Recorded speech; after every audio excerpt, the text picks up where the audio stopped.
শনিবার হোক বা মঙ্গলবার, নিরামিষ দিনে নিরামিষ পদ বলতে গেলে পনিরটাই সবার প্রথম মাথায় আসে আমার।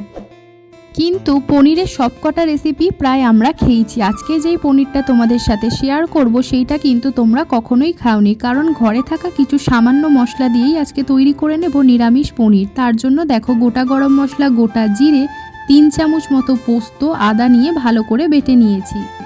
এইবার কড়ার মধ্যে রিফাইন্ড তেল দিয়ে তেলটা গরম হয়ে আসলে তার মধ্যে সামান্য একটুখানি নুন দিয়ে পনিরগুলো লাল করে ভেজে নিয়ে জলের মধ্যে ডুবিয়ে রাখতে হবে। এইবার বেটে রাখা মশলাটা দিয়ে মিনিট 5 কষিয়ে নেবার পর দিয়ে দেবো কাঁচা লঙ্কা, স্বাদ মতো নুন, স্বাদ মতো চিনি, হলুদ গুঁড়ো, লঙ্কা গুঁড়ো, দিয়ে দেবো ধনে গুঁড়ো, দিয়ে আবারও ভালো করে নাড়াচাড়া দেবার পর দিয়ে দিলাম সামান্য একটুখানি দুধ। ভেজে রাখা পনিরগুলো দিয়ে মিনিট 5 ধরে আরও কষিয়ে নেবার পর কাসুরি মেথি দিলে তৈরি হয়ে যাবে নিরামিষ দিনে নিরামিষ পনির।